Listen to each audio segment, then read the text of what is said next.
Representações, conjuntos, fórmulas e no plano cartesiano. Entrou mais alguém aí? Ou então fez um barulho. Ah, será que começou a gravar agora? Não sei, porque às vezes demora para começar a gravar. Fez um barulho aqui, eu achei que tivesse entrado alguém. Voltando. E aí, não, agora fez um barulho mesmo. Deixa eu ver aqui. São só nós. Não, 5 pessoas. Quem somos? Ah, eu e minha apresentação. Tá, é porque minha apresentação conta como uma pessoa, sempre esqueço. E aí a gente tem lá a definição, a anotação, os pré-requisitos, as representações na forma de conjunto, usando fórmula ou plano cartesiano. Isso aqui eu ainda vou preencher, tá? Domínio contra domínio e imagem. O que é um zero de uma função?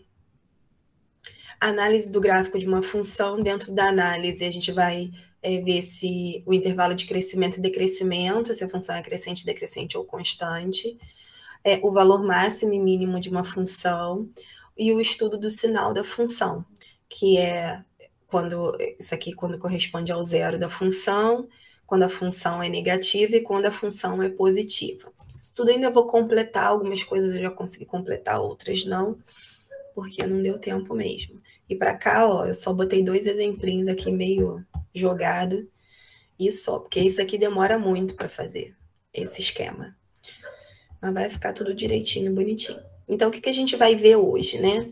Nesse período aí de 1h30, mais ou menos. Quase 2 horas. A definição, a anotação, os pré-requisitos, as representações. E as representações eu já vou dar direto dentro do exemplo, para vocês entenderem. Talvez domínio contra domínio e imagem. Não sei se a gente vai conseguir dar tudo isso hoje, tá? Mas com certeza essa parte de definição, notação, pré-requisito e representação, a gente vai entender. Esse pré-requisito, eu primeiro tenho que falar de representações, porque pré-requisito fica melhor entendido nessa parte aqui de conjuntos, da representação por conjuntos. Então, pelo menos a representação por conjuntos, eu tenho que ter dado para que vocês consigam entender, tá? O zero da função, aí a gente já tem que ter dado bastante fórmula e tudo mais, é uma coisa que a gente vai levar mais aulas, tá? E essa parte também de análise de gráfico, eu tenho que dar aula de plano cartesiano, eu tenho que explicar como é que monta um gráfico, tudo direitinho, para a gente entender. Eu posso até dar uma coisa geral, mas eu quero ensinar a montar gráfico, enfim, antes da gente entrar nas funções específicas, que são desse ano, né, que são a função afim e a função quadrática.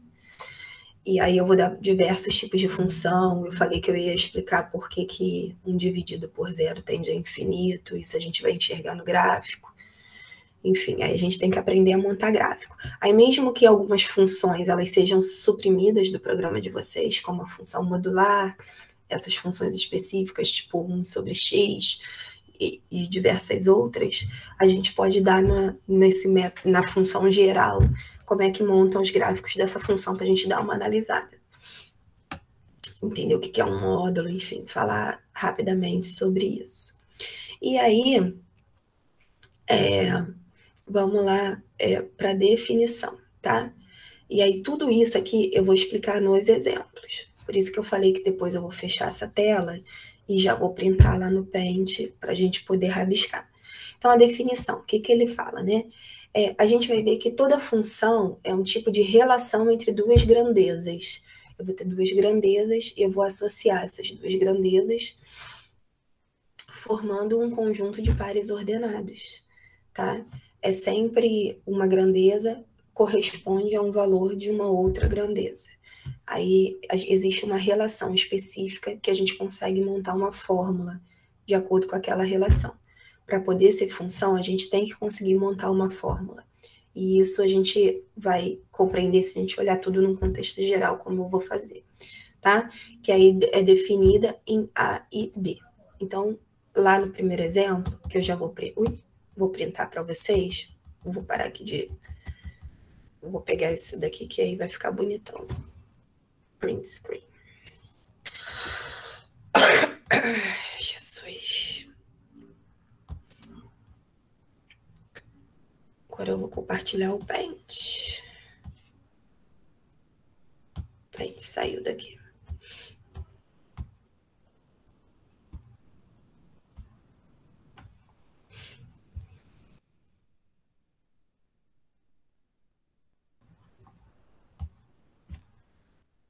Vamos lá. Deixa eu... Tá. Não, só tô olhando aqui.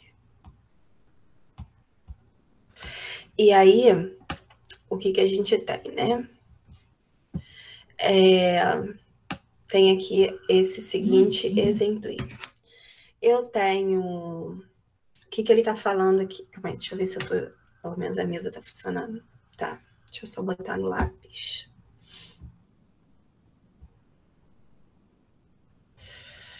Ele tá falando assim, ó, quais são as duas grandezas, né? Mercadoria e preço. São duas grandezas que eu vou estar relacionando dentro desse exemplo, isso contextualizando já a definição. Então, tem lá assim, ó, em uma barraca de praia, em Fortaleza, vende-se água de coco ao preço de R$ 3,50 ao copo. Para facilitar o seu trabalho, o proprietário da barraca montou a tabela ao lado, que eu botei abaixo. Depois eu corto isso aqui. Nesse exemplo, duas grandezas estão relacionadas, o número de copos de água de coco e o respectivo preço. A quantidade de copos corresponde a um único preço. Dizemos, por isso, que o preço é uma função do número de copos. Então, como eu falei, função é uma relação que organiza duas grandezas. Então, aqui tem o número de copos, 1, 2, 3, 4, 5, 6, 7, 8, 9, 10. E aqui tem o preço. Então, um copo vai custar R$ 3,50, 2 copos 7, 3 copos R$ 10,50, 4 copos R$ 14,00, 5 copos R$ 17,50, 6 copos R$ 21,00, 7 copos R$ 24,50, 8 copos R$ 28, 9 copos R$ 31,50, 10 copos R$ 35. Aí, quando ele coloca lá no enunciado que são grandezas em que você monta, né? Relações que você monta para pares ordenados, seria isso aqui, né? O número de copo que estaria lá no lugar do X está relacionado especificamente com o valor de um copo, que seria o Y, a grandeza Y. Então, no caso aqui, o X seria o número de copos e o Y, o valor, né? O preço a pagar. Então, ele está relacionando duas grandezas e eu poderia estar montando aqui pares ordenados dessas grandezas. 10,50, 4,14, e assim vai, tá? Até o último. Então, a gente monta todos os pares ordenados. Esses pares ordenados, eles voltando aqui no... Vou só dar um printzinho e vou voltar, tá? Ó, pra gente ler a definição de novo.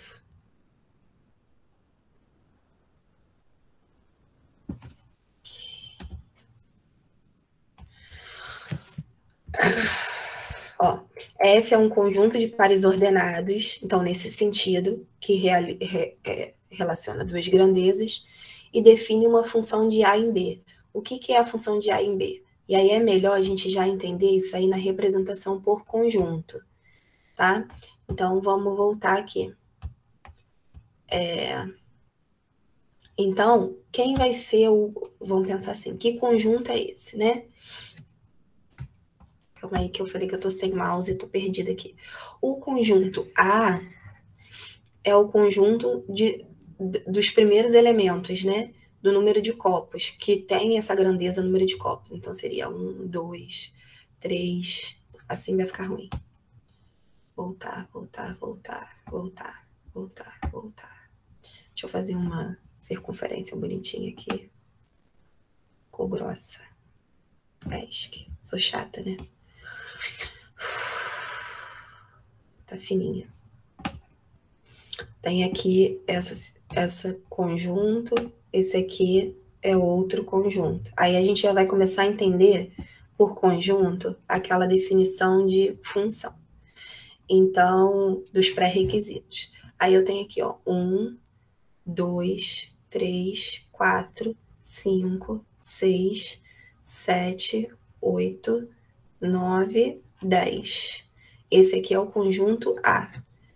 E aí, o conjunto B. Quem é o conjunto B? O conjunto B é 3,50, 7, 10,50, 14, 17,50,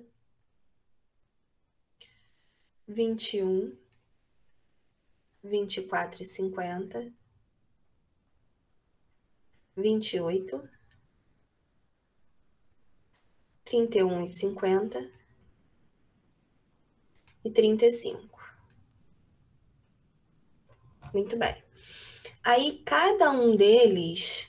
Deixa eu vir aqui. Não sei se eu vou conseguir fazer isso com o mouse. Ih, tô louca. Sem o mouse é complicado.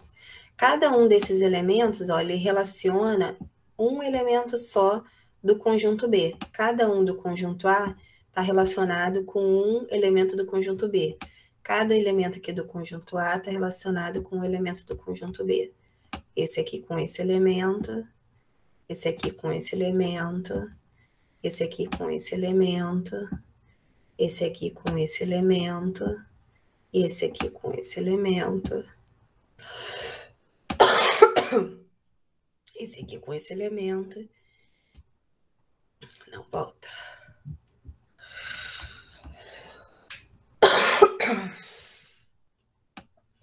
Esse aqui com esse elemento. E esse daqui não quer ficar no lugar, tá bom? E esse aqui com esse elemento. Pronto. E aí, eu vou montando os pares ordenados, pegando um elemento de A com um elemento de B, pensando na notação de conjuntos, para fazer a relação de um elemento com o outro. Nem toda relação é uma função, tá? Essa primeira relação é uma função. E por que que ela vai ser uma função? Porque eu consigo fazer todas as representações possíveis dela. Então, por exemplo, eu representei ela no conjunto, a gente vai ver que isso caracteriza uma função quando todos os elementos de A... O que amarra uma função? Quando todos os elementos de A têm correspondentes em B, então a gente viu que de 1 a 10 sempre tinha um correspondente em B, e esse correspondente é único. Então, a gente tem aqui uma função, tá? E aí, já adiantando já um pouco do conceito. Aí, a gente conseguiu fazer esse tipo de representação, que é a representação por conjuntos dessa função. Qual vai ser a outra representação? A outra representação vai ser a representação por fórmula. E aí, como é que a gente faz a fórmula?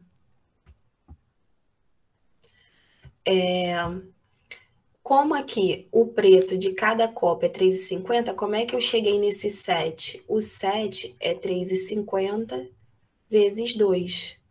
Aqui, o próprio 3,50, né? É 3,50 vezes 1. Aqui é 3,50 vezes 3. Aqui é 3,50 vezes 4. Aqui, por último, né? É 3,50 vezes 10. Em todos eles, o que está acontecendo, né? Se eu estou chamando Y do preço, para eu chegar nesse preço Y, eu pego 3,50 e estou multiplicando pelo número de copos, que eu chamei de X.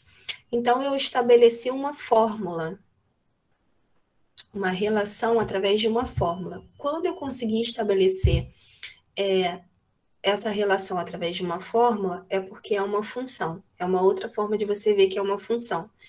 Então, eu consegui montar uma fórmula que representa essa situação, é uma função.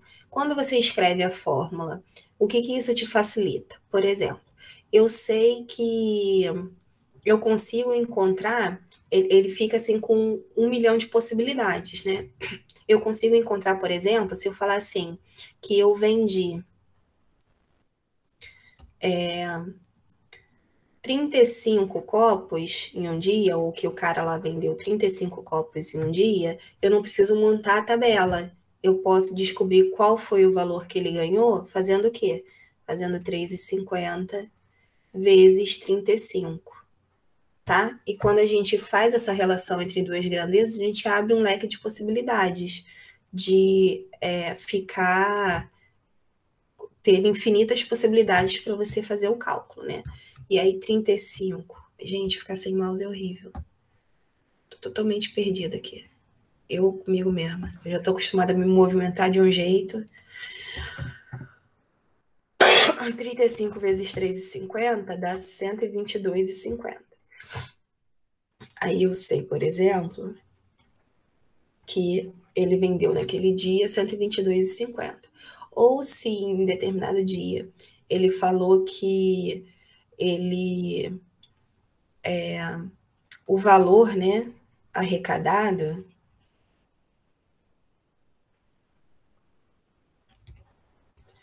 em um determinado dia foi de R$ 700.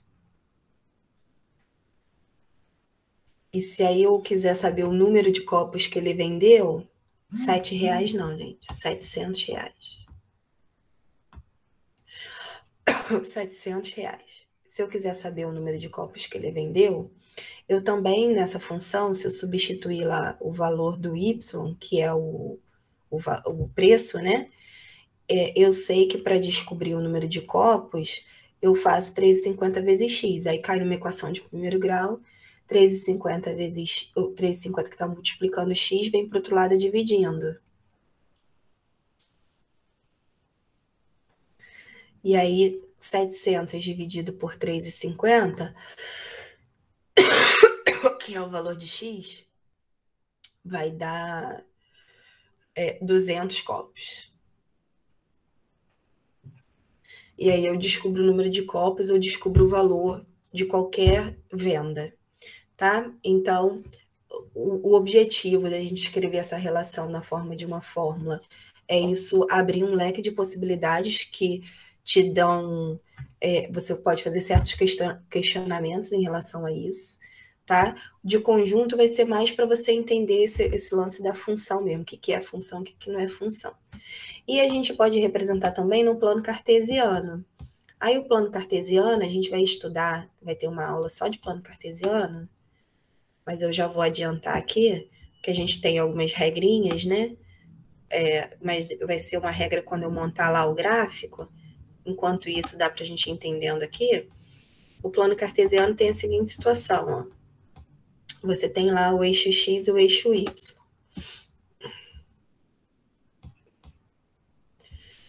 Adoro. A gente vai ter um eixo chamado de eixo X ou eixo das abscissas. Esse eixo de cima é o eixo Y, que é o eixo Y, chamado de eixo Y ou eixo das ordenadas. Isso tudo eu vou explicar lá na aula específica de gráfico, tá? Em que a gente pode relacionar todos esses pontos do plano cartesiano que nós montamos. Então, aqui, quem são os valores, né, de x? É o 1, não vou traçar todos não, que vai ficar embolado, tá? 3, 4, 5, 6, 7, 8.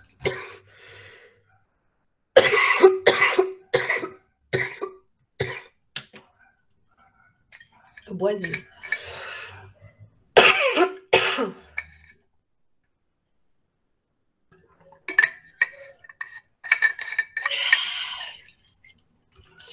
E aqui, esquece a escala. Eu vou explicar como é que faz escala também quando eu colocar o gráfico.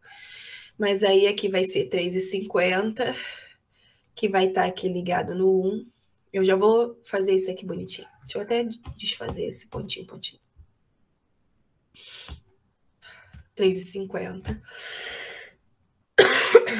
o 7, aqui o 10,50. Eu prometo que eu vou montar um gráfico com escala no Excel. Eu podia estar montando isso aqui no Excel, né? Tô dando mole.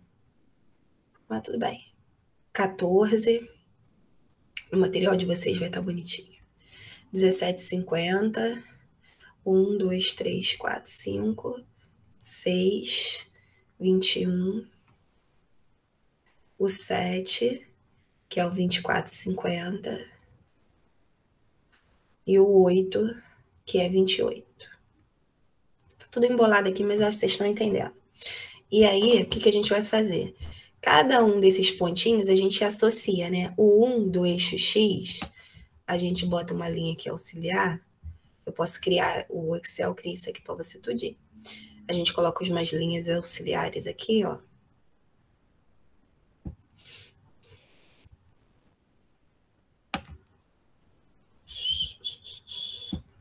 Vamos criar aqui as linhas auxiliares. Isso aqui tem que estar igualmente espaçado, tá? É que eu tô fazendo tudo na mão e no olho.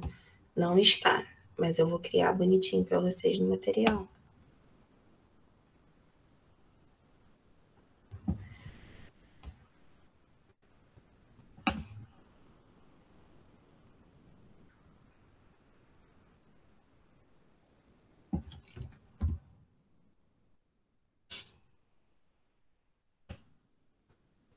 A gente coloca umas linhas, tipo um quadriculadinho, né? Umas linhas auxiliares assim.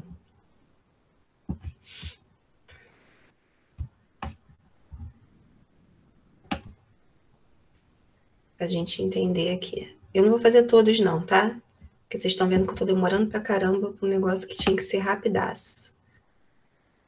E aí você vai traçando as linhas auxiliares aqui, num plano cartesiano.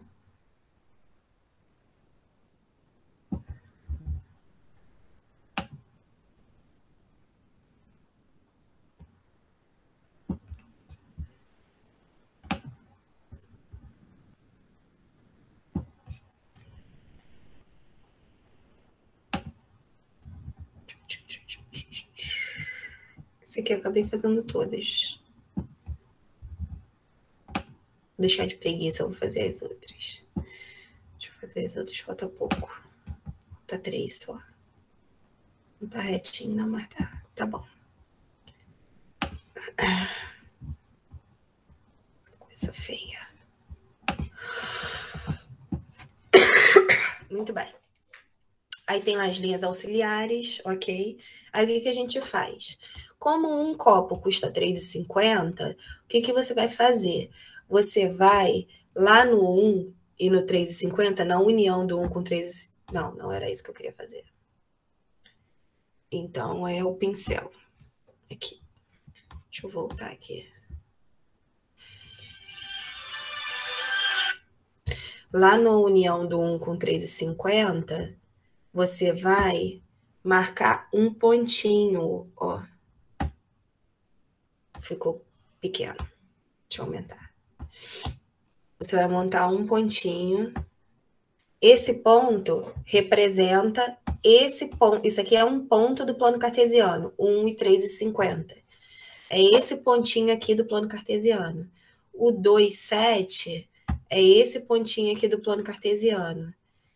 O 3 e 10 é esse pontinho aqui do plano cartesiano. O 4 e o 14 é esse pontinho aqui. O 5 e o 17,50 é esse pontinho. O 5 e o 21 é esse pontinho. O 7 e o 24,50 é esse pontinho. E o 8 e o 18 é esse pontinho. Se você for observar, né, você vai ver, se você ficar nervoso e quiser ligar, você vai ver que dá para ligar uma retinha, né? Passando por todos os pontos. Só que nesse caso aqui, o gráfico do plano cartesiano são só os pontinhos. Gráfico. Esse aqui seria o gráfico dessa função. Gráfico da função. Desse problema. É tudo que está em pontinha azul. Ah, mas não liga, não tem uma linha, não tem nada? Não. Por quê? Porque você não vende um copo e meio. Quando você ligar, se você ligasse assim, ó, isso que vocês têm que entender, se vocês ligassem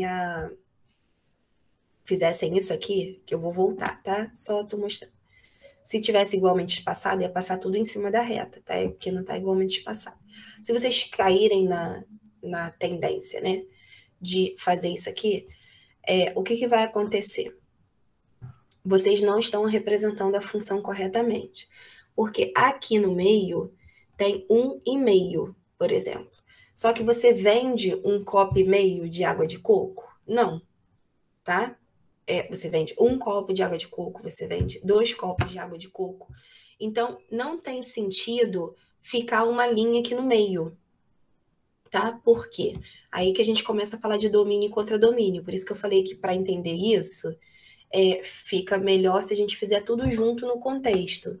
Então, ó, já dei os 3 tipos de representação: a representação no conjunto, a representação pela forma, a representação no gráfico, e vou falar também de domínio, contra domínio e imagem, tá? Tudo aqui, para a gente entender o que significa isso, tudo contextualizado, senão ficar muito surreal de vocês entenderem.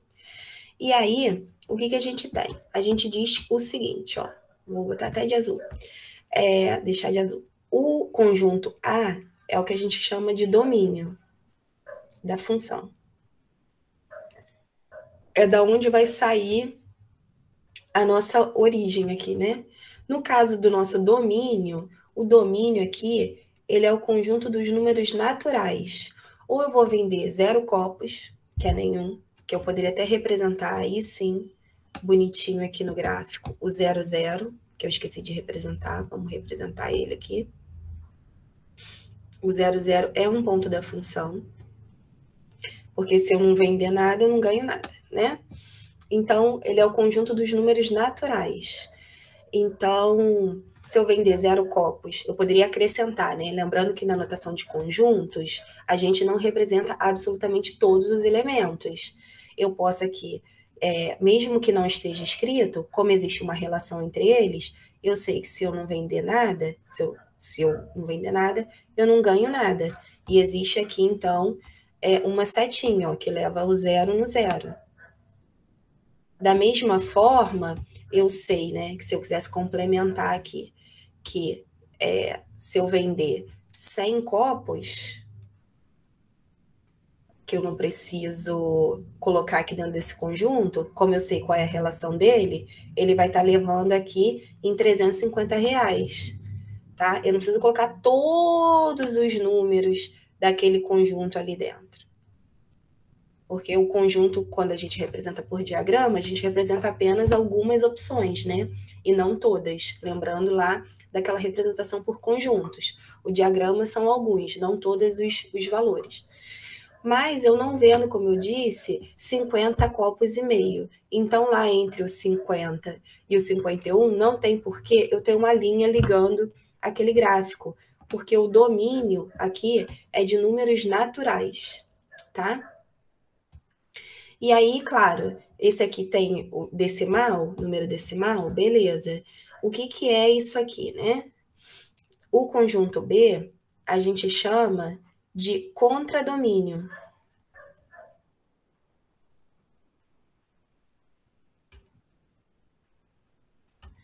Lá no contradomínio, por exemplo, aqui é o conjunto dos números naturais, o domínio. E aqui o contradomínio é o contradomínio é B. Vamos entender o que é a imagem. Então, por exemplo, se a gente fosse representar esse conjunto B aqui, vamos falar que o contradomínio são os números racionais. Lembrei que eu queria falar. Contradomínio são os números racionais. Tá vendo aqui? Quem são os números racionais? Vamos relembrar. São o conjunto dos números naturais, ele engloba o conjunto dos números inteiros, ele vai englobar tudo que se transforma em fração. O que se transforma em fração? Número natural, número inteiro, as próprias frações, os decimais e as dízimas periódicas.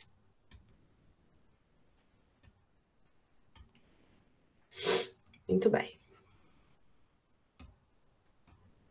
Se eu considerar aqui, por exemplo, o contradomínio como o conjunto dos números racionais, poderia estar dentro desse conjunto aqui o número 1. Não tem problema.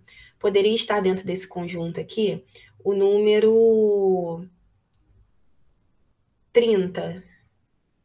Poderia estar dentro desse conjunto aqui o número menos 4, que é um número racional. Poderia estar dentro desse conjunto aqui o menos 1,5. Estou acrescentando aqui uns elementos. Muito bem.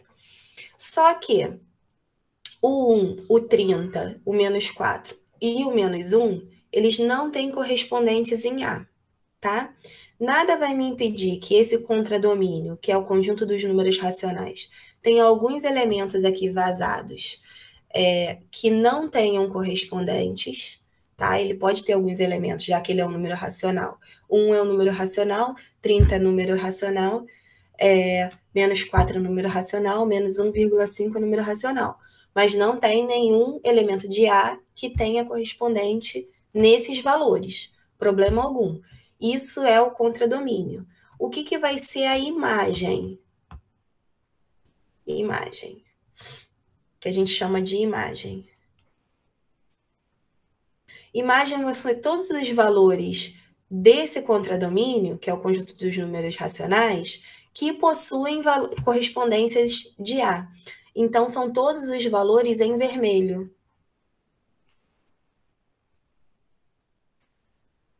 Então, o contradomínio seriam os valores em azul e os valores em vermelho, os dois.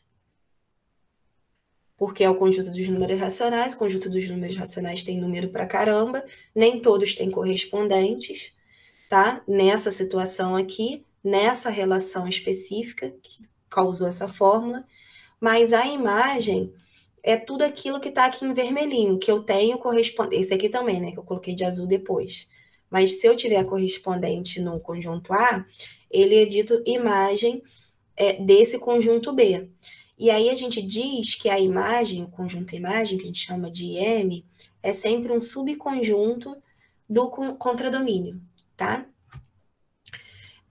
Vamos ver se vocês entenderam isso, depois eu deixo vocês printarem. Então, deixa eu dar um printzinho aqui para mostrar aqui para vocês, ó. Tudo que a gente está falando.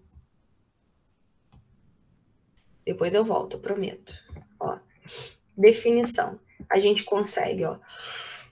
Vamos ver se a gente faz um fechamento. Depois eu falo da anotação, que a anotação é uma coisa bem específica. F é um conjunto de pares ordenados x e y, que define uma função de A em B. Aí a gente já viu que a gente consegue montar os pares ordenados x e y, relacionando duas grandezas, e criar uma função de A em B. Cada um dos elementos x de A tem que ter um correspondente y em B, isso aqui é um critério. Então, por exemplo, ó, todos os elementos de A aqui que eu elenquei, que são os números naturais, têm um correspondente em B. A gente viu aqui, ó, se eu botar o número 35, o 35 vai estar lá no correspondente 122,50. O 200 vai ter o correspondente lá no 700. Se for número real não, perdão. Como ele está no domínio dos números naturais, se for número natural, tem que ter um correspondente em B. Então, ele está preservando esse critério. E as representações, e o que esse correspondente tem que ser? Ele tem que ser único, ou seja, cada um desses elementos, por exemplo, um copo não pode custar a mesma coisa que 2 copos, tá? Ou, é isso. Não, um copo não pode custar ao mesmo tempo R$3,50 e R$7. E isso aqui pra gente é bem claro. Um copo vai custar R$3,50, 2 custa 7, cada elemento só tem um correspondente. Isso que quer dizer. O pré-requisito. A representação, a gente viu a representação por conjunto, a representação com uma fórmula e a representação no plano cartesiano. E aqui ficou printado porque a tela tá já coisada. Eu vou baixar aqui, ó. E aqui a gente tem, ó, o domínio, contradomínio e imagem. A gente tem o domínio conjunto A, o contradomínio o conjunto B e o conjunto imagem como um subconjunto de B, tá? Foi isso tudo que eu mostrei para vocês aqui. E aí, de novo, né? Como o conjunto é de números naturais, lembra que a gente viu intervalo? Intervalo, quando a gente for trabalhar com intervalo é para número real. E aí, é qualquer número real? Beleza. Então, se é qualquer número real, a gente vai representar aquele conjunto por uma linha. A gente fez isso logo no finalzinho do bimestre passado. É isso aqui, ó. Deixa eu lembrar para vocês. Eu tô sem mouse aqui, eu tô perdida, gente. Aí aqui, ó. Por exemplo, eu quero representar esse conjunto aqui. X pertence a R, tal que menos 3 menor ou igual que X, menor que 5. Beleza. O que a gente vai fazer? A gente não... Isso aqui, vou mostrar das duas formas. Calma aí. Isso aqui é isso aqui, ó. Vamos pegar vou chamar de A também.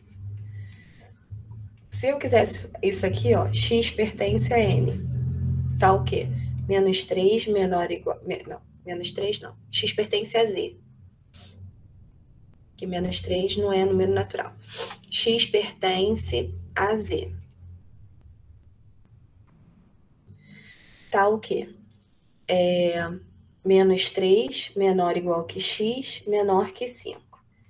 Quem é esse conjunto? Esse conjunto vai ser o menos 3, porque aqui está menor ou igual, então menos 3 faz parte do conjunto, o menos 2, o menos 1, o 0, 1, 2, 3 e 4.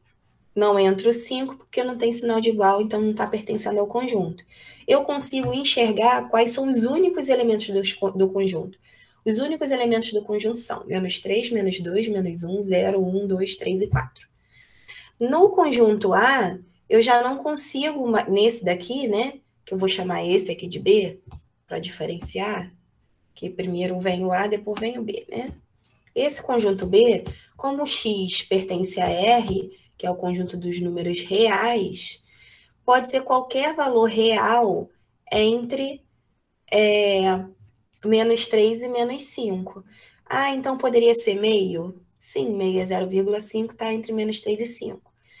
Pode ser raiz de 3? Sim, raiz de 3 é aproximadamente 1,73, está entre menos 3 e 5.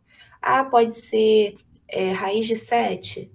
Até raiz de 10? Raiz de 10? Pode. Raiz de 10 é um número maior do que 9, né? Raiz de 9 é 3, então vai ser um número maior do que 3, ainda está entre 3 e 5. Pode ser uma dízima periódica, 4,99999? Pode. Por quê? Porque está entre menos 3 e 5. Então, pode ser qualquer número que esteja entre menos 3 e 5, e o conjunto dos números reais é denso. Então, o que eu faço? Como eu não consigo escrever todos os números, né, que estão compreendidos entre menos 3 e 5, a gente trabalha com o intervalo. Então, aqui, ó, a gente vai falar que o número está entre menos 3 e 5, menos 3 pertencendo ao conjunto, 5 não pertencendo ao conjunto, e aí a gente vai traçar o intervalo que esse conjunto está representado, tá? Assim. Então, tudo que eu tiver entre menos 3 e 5 é número real. Se a gente fizesse aqui a linha, a gente estaria considerando esse conjunto como um conjunto dos números reais. Tudo que está entre 1 e 2 estaria ali representado. Tudo que está entre 3 e 4 estaria ali representado. Tudo que está entre 0 e 1 estaria ali representado. E não é o que acontece. Aqui, como eu já disse, a gente não vende 1 copo e meio, não vende 2 copos e meio. A gente vende valores de copos que são números naturais, tá? Então, o gráfico da função... qual é o gráfico dessa função? O gráfico são os pontinhos. Não tem problema. Por quê? Porque o domínio é o conjunto dos números naturais. Quando a gente entrar em função afim, função quadrática, função exponencial, função logarítmica, por que que tudo vai ter linha? Se alguém já viu o gráfico de alguma coisa, por que que tudo tem linha? Porque a função afim, a função constante, a função modular, a função que for, ela é o estudo das funções reais. São funções reais importantes. E por isso que todas elas são preenchidas com linha. Mas quando você está num contexto assim, nem todas vão ser funções reais. A gente pode ter funções, que a gente chama isso aqui, são pontos discretos, tá? Do plano cartesiano. E o gráfico não tem problema ser só os pontinhos. Eu vou deixar vocês printarem aqui, vou botar aqui para cima direitinho. Depois eu vou descer para vocês printarem o gráfico. E eu quero saber se essa parte inicial do que é uma função, presta atenção em todas as perguntas e vai printando. Do que é uma função, do que é um par ordenado, do que são duas grandezas. Tudo isso eu quero saber se vocês tiveram dúvida. Do que é domínio, do que é contradomínio, do que é imagem, do que é um gráfico de uma função, como é que você monta uma fórmula. Qualquer coisa que vocês tiverem dúvida aqui, dessa parte conceitual, vocês têm que me apontar, tá? Que a gente vai trocar o exemplo e vai fazer isso tudo de novo. Desse jeito. Deixa eu descer agora. Pra vocês printarem embaixo.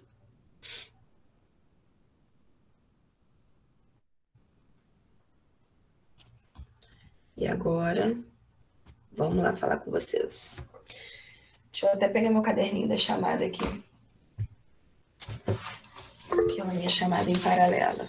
Pode falar, Carlos.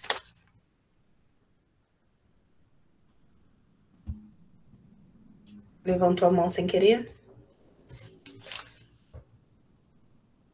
Beleza. Ficou entendido, gente? Sim, professora. Beleza.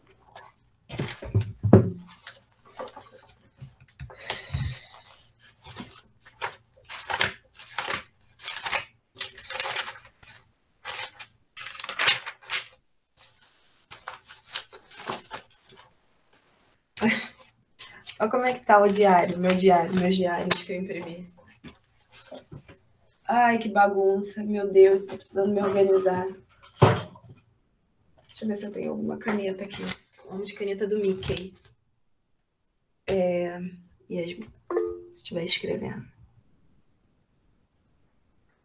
Não teve antes, Carlos. Foi só isso.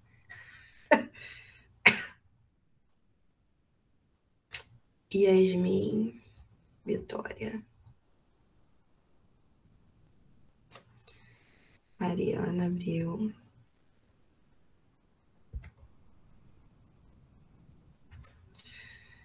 Sabrina. Carlos Henrique.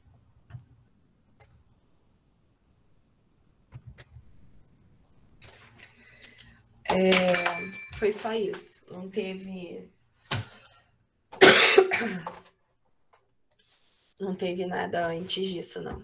Agora que eu vou trocar o exemplo.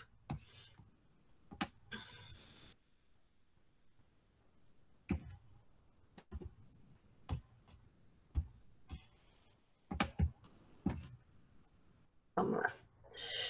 Aí, vamos lá. A gente tem aqui, ó, a área de um quadrado.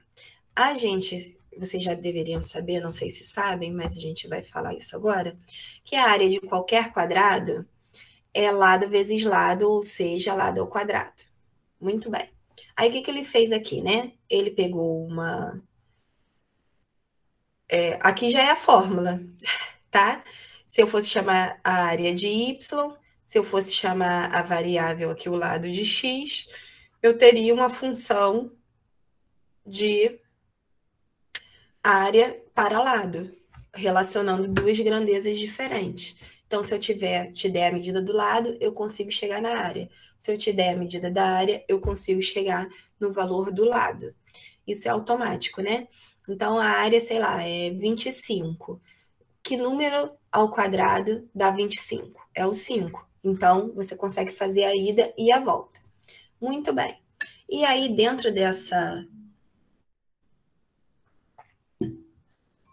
área do quadrado, o que vai acontecer? Aqui vai ser ótimo falar de domínio contra domínio, vocês vão entender legal. E aí, a gente tem aqui a área do quadrado, o que ele fez? Ele pegou aleatório alguns valores de lados, tá? Isso aqui é a medida do lado em centímetro, e montou a área. Então, 2 ao quadrado, 2 vezes 2 dá 4. 2,5 ao quadrado, que é 2,5 vezes 2,5, dá 6,25. Raiz de 7 ao quadrado, a gente já viu, né? Que a raiz de 7 ao quadrado vou relembrar isso, que teve gente que não pegou a aula de irracional. É igual a raiz de 7 vezes raiz de 7, que é igual a raiz de 49, que dá 7. E por conta disso, a gente pode fazer isso aqui, né? Raiz de 7 ao quadrado, cortou, dá 7. Pode fazer direto. Porque quando você multiplicar 7 vezes 7, vai ter uma raiz exata, né? Que vai dar 7, que é o próprio número. Então, raiz de 7 ao quadrado dá 7. 3,6 ao quadrado é 3,6 vezes 3,6, que dá 12,96. 4,1 ao quadrado é 4,1 vezes 4,1, que dá 16,81. 15 vezes 15 é 225. 20 vezes 20, 400. Ah, mas só existem esses lados? Claro que não. Ah, e se eu quiser pegar o lado meio? Bem, meio ao quadrado é 1 vezes 1, 1. 2 vezes 2, 4, tá? Isso aqui eu poderia ter representado num número decimal. Meio é metade de 1, 0, metade de 2, desculpa. Não, é metade de 1 mesmo, louca. 0,5. 0,5 ao quadrado é 0,5 vezes 0,5, que dá 0,25.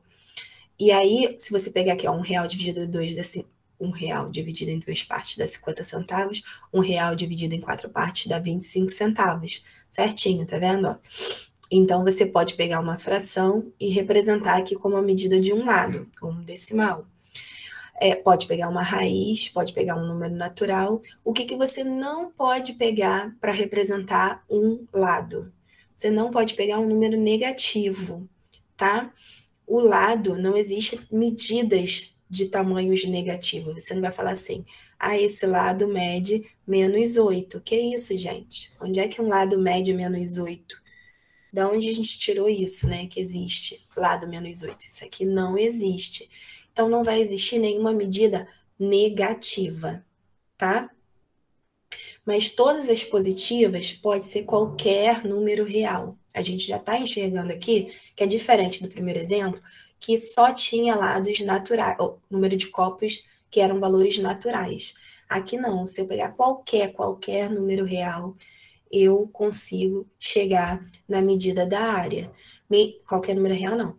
Qualquer número real positivo, tá? E também não tem por que eu falar lado igual a zero. Poxa, a gente não existe quadrado de lado igual a zero, né? Então, vamos descartar o zero. A partir do 0,00001 eu já consigo montar um quadrado, mas zero não, tá? Então, o que a gente vai fazer? Ó? Vamos pensar aqui. Vamos montar o primeiro diagrama. Vou fazer mais compridinho dessa vez. Aí a gente tem aqui os diagramas, ó, para representar o domínio e o contradomínio e fazer aquela representação por conjunto. Aí vamos na seguinte situação. Que dificuldade. O conjunto A e o conjunto B. Quem entra no conjunto A? Todos esses valores ali, ó. 2, 2,5, raiz de 7, 3,6, 4,1, 15, 20. Eu posso incluir o meio. Por exemplo, poderia ser qualquer número racional positivo. E aqui também vai ser, ou racional não, real, né? Porque entrou raiz de 7. E aqui vai ser quem? O 4, o 6,25, o 7, o 12,96, o 16,81, o 225, o 400, o 1/4. E aí, o que a gente vai ter? Aqui direto, a gente vê que essa relação é possível. Ó. O 2 eu ligo no 4. O 2,5 eu vou ligar no 6,25. O raiz de 7 eu vou ligar no... Ih, eu pulei o 7. Ah, não, tá ali em cima. O raiz de 7 eu vou ligar no 7. O 3,6 eu ligo no 12,96. O 4,1 eu ligo no 16,81. O 15 eu vou ligar no 225. O 20 eu vou ligar no 400. O meio eu vou ligar no 1/4. Muito bem. Aí que a gente tem? Quem é o domínio? A gente já conseguiu representar isso aqui num conjunto. Quem é o domínio? O domínio é o conjunto A. Aqui, esse domínio é o conjunto dos números reais, né? Que eu já vi que pode ter um lado raiz de 7, racional, natural, beleza. Real não. Real sem o zero, asterisco. Lembra como é que a gente representa sem o zero? O domínio é o conjunto dos números reais, asterisco. E também ele vai ser positivo. Por que ele vai ser positivo? Porque não existe lado negativo, tá? Então, meu domínio pode ser qualquer número real, desde que ele não seja zero, desde que ele seja positivo. Muito bem. E quem é o meu contradomínio?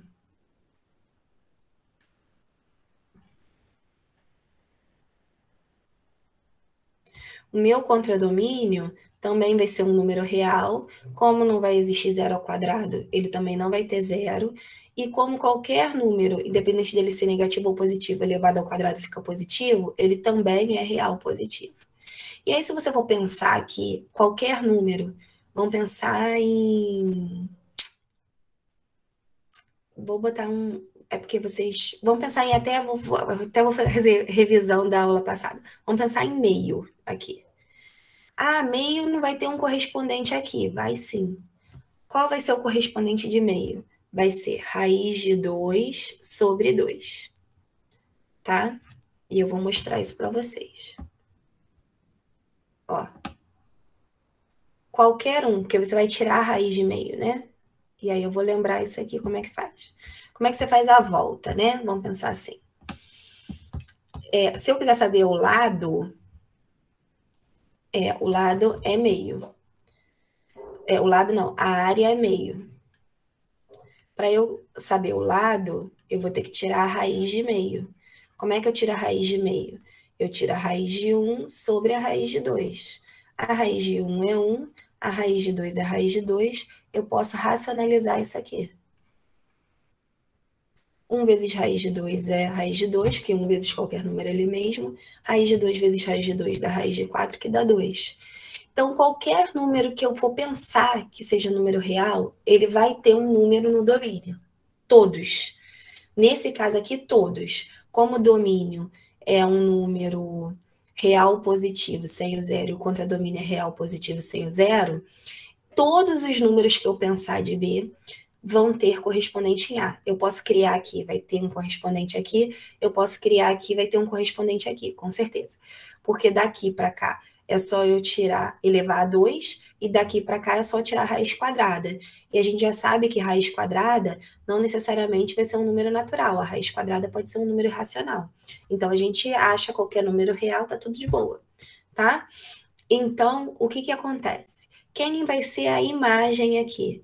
A imagem, ela vai coincidir com o conjunto B, tá? A imagem vai ser igual ao contradomínio. Isso acontece às vezes, da imagem ser igual ao contradomínio. E isso é possível porque, como eu falei que a imagem sempre vai ser um subconjunto de B, a gente lembra lá da parte de subconjunto, que qualquer subconjunto é subconjunto dele mesmo, tá? Isso foi definição lá de subconjunto que a gente viu no mês passado. Então, tá tudo sus aqui. O domínio ser o conjunto dos números reais positivos, o contradomínio real positivo, e aqui o contradomínio bateu com a imagem. Não há problema nenhum. Fiz a representação por conjunto. Como é que seria a fórmula? Isso aqui, né? Y igual a x ao quadrado. onde y representa a área e x representa o lado. Então, consigo fazer essa representação usando uma fórmula, e agora falta a representação do plano cartesiano. Como é que a gente faz a representação do plano cartesiano? A gente monta os pares ordenados, né? Como o lado é x, vou estar aqui com a variável x2. O y é 4, 2 e 4. Aqui vai ser 2,5, ponto e vírgula para diferenciar da vírgula, tá? Sempre. Quando você tiver números decimais, separa com ponto e vírgula. Se não tiver, não precisa, ó, raiz de 7, 7. Aqui tem decimal, 3,6, ponto e vírgula, 12,96, tá? Porque se você botar a vírgula aqui, poderia ser, aí você não sabe se é um termo ordenado, porque se for tridimensional, poderia ter 3 termos, aí podia ser 3, 6 e 12,96, sei lá. Ou se poderia ter 4 termos, né? Ser 3, 6, 12,96, né? Como se fosse uma variável x, y, z e w. E não é o caso aqui. Então, ponto e vírgula serve para diferenciar um do outro. E a gente vai montando isso aqui tudo, maravilha. E aí, o que a gente faz? Aí a gente monta o plano cartesiano. Vou apagar aqui.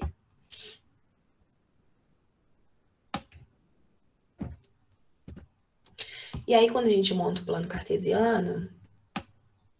Por que aconteceu isso, gente? Oh, meu Deus, ausência de mouse. E olha aqui a minha reta. Opa.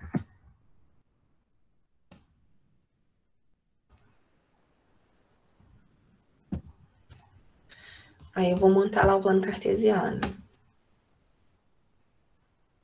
A gente vai ter uma aula, como eu falei, essa aula é conceitual. A gente vai ter uma aula específica de plano cartesiano, tá?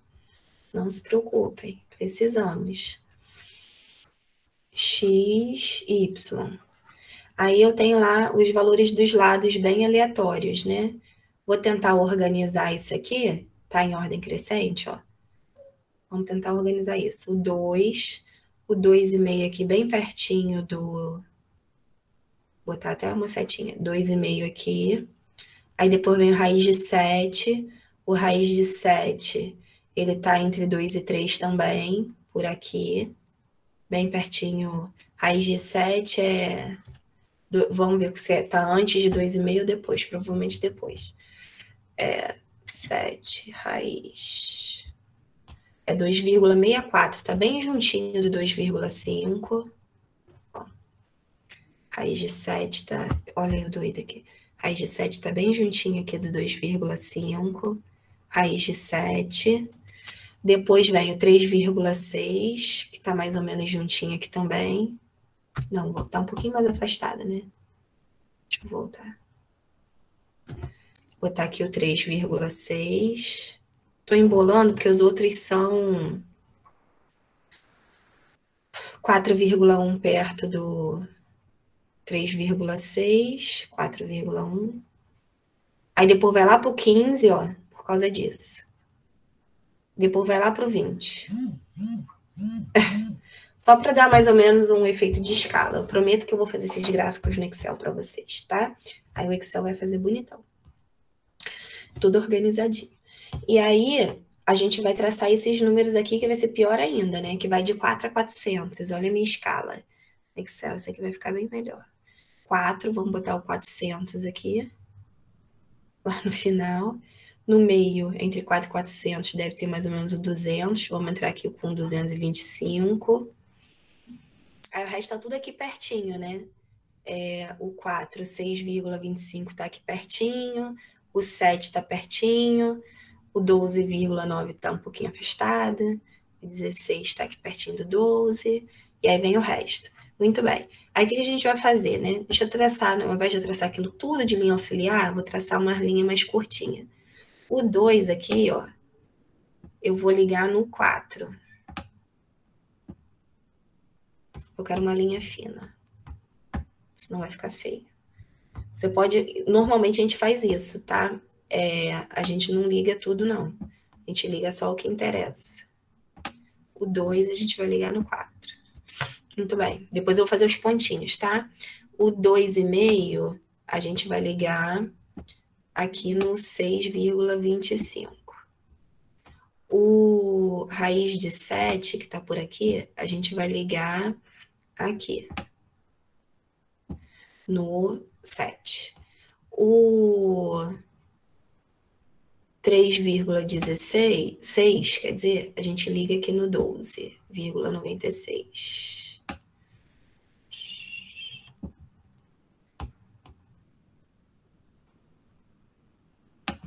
Aqui o 7, a gente vai ligar...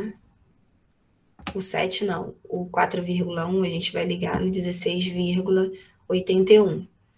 O 225 a gente liga no 15.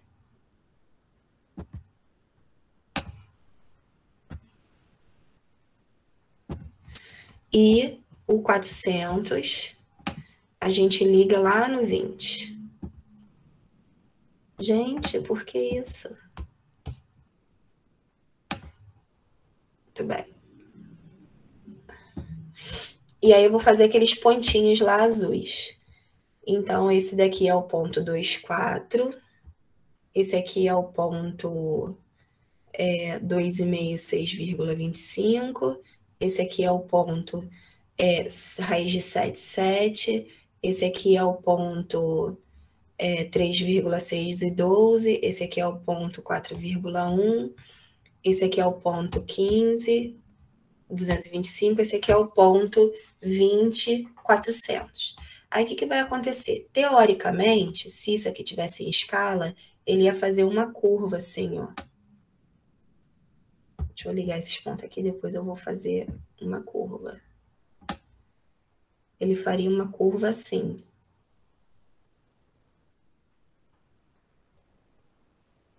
Teria que estar assim, mais ou menos, tá? Nessa curva aqui. Deixa eu tentar passar mais ou menos. Não vou conseguir. A gente muda. Sabe o que a gente faz? A gente faz assim, ó. A gente, para pegar mais ou menos todos os pontos, a gente apaga umas coisas aqui, ó. Vamos dar desperteza, ó. Que foi o que ficou mais fora. A gente faz assim, ó. Não, aqui, vermelho. A gente fala que o 15 tá aqui, ó. Pronto, esse é o 15. Só para dar uma desperto. Porque o meu desenho tá totalmente fora de escala. E aqui, ó. Isso aqui de azul, tudo isso aqui é o gráfico da função. Gráfico da função. Vai ficar uma curva, né? Não tem como ficar reto. Ele vai ficar uma curva pegando todos esses pontos. E por que aqui eu liguei? Como eu falei, aqui eu liguei. Porque se eu pego um número qualquer aqui, entre 15 e 4,1, por exemplo, 10... Aí, se eu pegar o 10... Pego o 10 aqui. O que vai acontecer se eu pegar o 10 aqui? O 10, ele vai estar nessa curva relacionada com um número aqui. E que número que ele vai estar relacionado? Ele vai estar relacionado, o 10, com o 100. Ah, e se eu pegar um decimal? Se eu pegar aqui 12,5. Beleza. O 12,5 aqui, ele vai estar relacionado aqui com...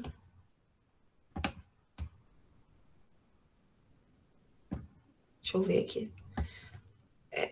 12,5 vezes 12,5, 156,25. Então, ele vai estar relacionado aqui com 156,25.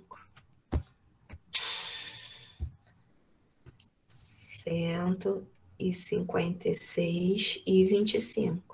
Ah, e se eu pegar aqui um número que seja um número irracional? Por exemplo, o raiz de 90. Beleza, a raiz de 90 realmente não tem raiz exata, né? Ele vai ser, tá aqui. ele vai estar relacionado com que número? Deixa eu fazer de novo que deu ruim aqui. Ele vai estar relacionado com que número? Ele vai estar relacionado com 90. Que raiz de 90 ao quadrado... Tá reto, tá, gente? Raiz de 90 ao quadrado vai dar 90. Então, nesse caso aqui, que pode ser um número racional, irracional, só não pode ser negativo, né? Natural, inteiro positivo, a gente pode dizer assim. São todos os positivos, né? E eu consigo achar qualquer um e ele vai ter essa relação, tem sentido eu fazer essa linha entre os pontos. E aí o gráfico da função, além dos pontos, ou você nem precisaria colocar os pontos, ele é representado por essa linha curva.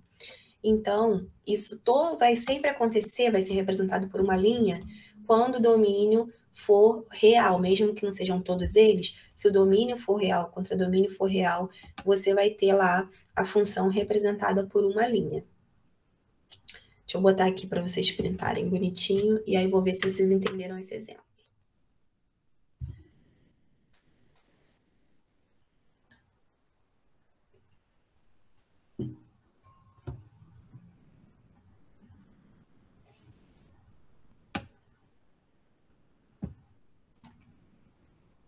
De printar para baixo. Aqui, naturalmente, eu já fui fazendo aquela parte de questionamento, né? Que eu falei assim, e se o lado for meio, eu chego em 1/4. Aqui eu falei, e se a área for meio, eu chego no lado raiz de 2/2. Aquilo que a gente fez lá na primeira função, a gente também consegue, porque tem uma fórmula, fazer aqui na segunda função. Sem problema nenhum, tá vendo? De um você chega no outro. Se um é dado, você consegue chegar no outro. Isso aqui é bem usado na parte de funções. Tranquilo esse segundo exemplo, gente?